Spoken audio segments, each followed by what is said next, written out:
Hello again, music fans. I am back here for another artist spotlight video.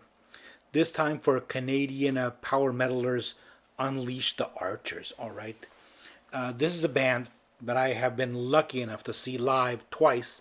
They have come here to my city, and in Obregon, in Mexico, two times, if you can believe that. You know, back when they were still an independent band. Right now, they are signed to Napalm Records. And I do have their complete discography, though unfortunately, not all of it in physical format. In fact, most of it I have it on digital.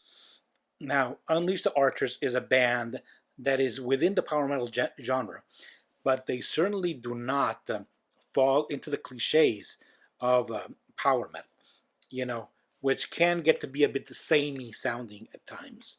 You know, this is a band that has real power in their power metal. You know, I heard in a recent YouTube video, Martin Popoff, the famous heavy metal writer, the one he has written many books, described power metal as ballet metal, which I thought was, well, all right. Well, this is definitely not ballet metal, and this is very heavy, very fast. They have a female singer, but they are not, a female-fronted band, because that whole thing of female fronted has become like a genre unto itself. All right, but they have a great singer that has a fantastic, powerful voice. You know, she does not go for the operatic style or the very sweet, feminine style either.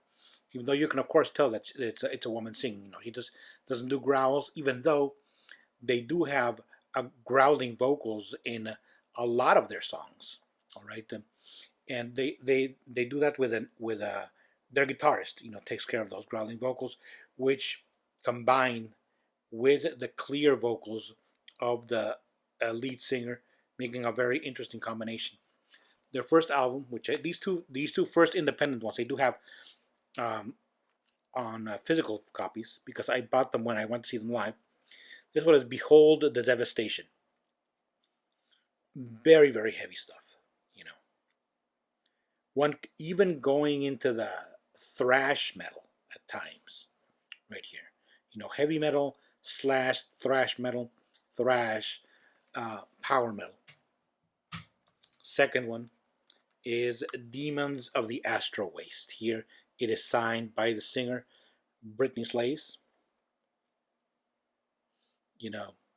General of the Dark Army, that's the song that was made a video from this album.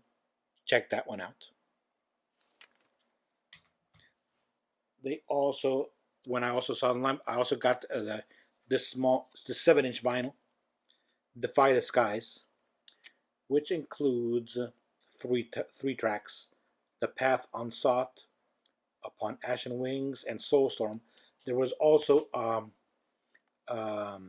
download card here for those songs. Also here, autographed not just by Britney Slays, the singer, but by the rest of the band. And there they are on the back. Defy the Skies. It's on normal black vinyl. After this, they were signed to Napalm Records. And I remember when I saw them live, I asked them, if they were going to put out more vinyl from their albums, and they said, well, they were in the process of getting signed, even though they couldn't talk about which label it was going to be. Later, of course, I found out it was Napalm, and they took out the album Time Stand Still, which I have on digital. I'm gonna put it right here. Okay, really a step upward as far as the composition. Listen to the song Test Your Metal, which is probably the most metal song that I've heard.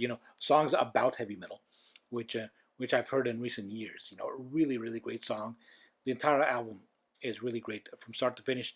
Here they also start incorporating what would flourish a little bit later in their sound, which is some progressive rock touches right there. Combined with the power metal, combined with the speed metal.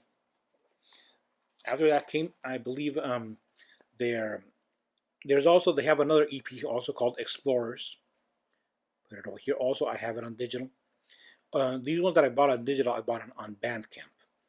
Okay, and then their other two studio albums are Apex and Abyss. Now, why do I mention both of them? At the same time, because both of these are concept albums and they are both linked to each other. The story starts in Apex and finishes in Abyss. It is it's a concept album with a fantasy and science fiction story. Going more into fantasy in the first album and ending more in the science fiction genre in the second. And the story is quite elaborate, and I'm going to link down in the description box below the videos where Britney Slays, the singer herself, explains, the whole concept of Apex and Abyss, which in general is regarding two beings, two supernatural beings, who are at war with each other. One of them is an evil sorceress called the Matriarch, and another is a warrior called simply the Immortal. All right, so it's the battle between those two that comprises the story for Apex and Abyss.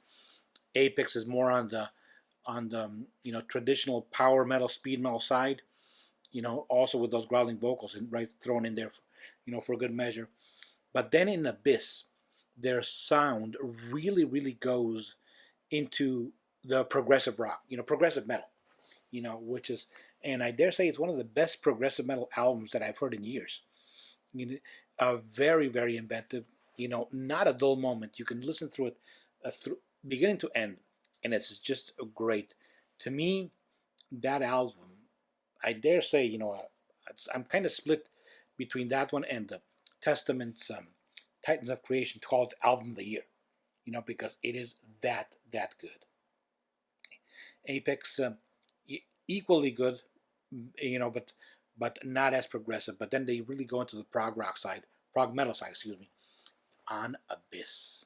Okay, if you haven't checked this band out, please do so, because you won't be disappointed. They do not fall into the typical power metal cliches. It's not all about Dungeons and Dragons either. And they are a very inventive band, fantastic singer, absolutely fantastic singer with a great stage presence. Check out her. Even though when she's doing the YouTube videos, she sounds, her voice is very, very soft, and but she completely transforms on stage. Unleash the Archers, they've quickly become one of my favorite bands. All right, check them out. Thank you very much for watching, and so long.